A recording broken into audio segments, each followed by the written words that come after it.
আজকের ভিডিওতে আমরা জানব ইটিএফ আর মিউচুয়াল ফান্ডের মধ্যে পার্থক্য কী, কোনটা ভালো, আর বিনিয়োগের জন্য আপনার জন্য কোনটা স্মার্ট অপশন হতে পারে। প্রথমে আসি মিউচুয়াল ফান্ডে। এখানে অনেক বিনিয়োগকারী মিলে তাদের টাকা একটি ফান্ডে জমা দেন। সেই ফান্ডকে একজন ফান্ড ম্যানেজার পরিচালনা করেন।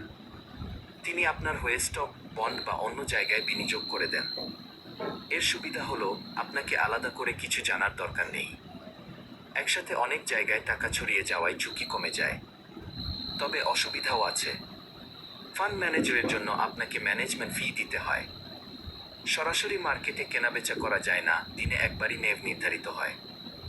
এবার আসি ইটিএফ বা এক্সচেঞ্জ ট্রেডেড ফান্ডে। এটাও এক ধরনের ফান্ড, কিন্তু সরাসরি শেয়ার মার্কেটেই লিস্টেড থাকে। মানে আপনি এটাকে একদম শেয়ারের মতোই রিয়েল টাইমে কিনতে বেচতে পারবেন। এখানে মিউচুয়াল ফান্ডের মতোই ডাইভার্সিফিকেশন আছে, তবে ম্যানেজমেন্ট ফি অনেক কম। কিছু পয়েন্ট মাথায় রাখুন। খরচ কম, লং রানে বেশি লাভজনক হতে পারে। সহজে শেয়ারের মতো লিকুইডিটি পাওয়া যায়, কিন্তু এর জন্য আপনাকে একটা ডেম্যাট অ্যাকাউন্ট লাগবে। আর ট্রেড করার বেসিক জ্ঞান না থাকলে একটু সমস্যা হতে পারে। চলুন তুলনা করে দেখি। মিউচুয়াল ফান্ড নতুনদের জন্য ভালো, ফান্ড ম্যানেজার সব সামলাবে, কিন্তু খরচ বেশি।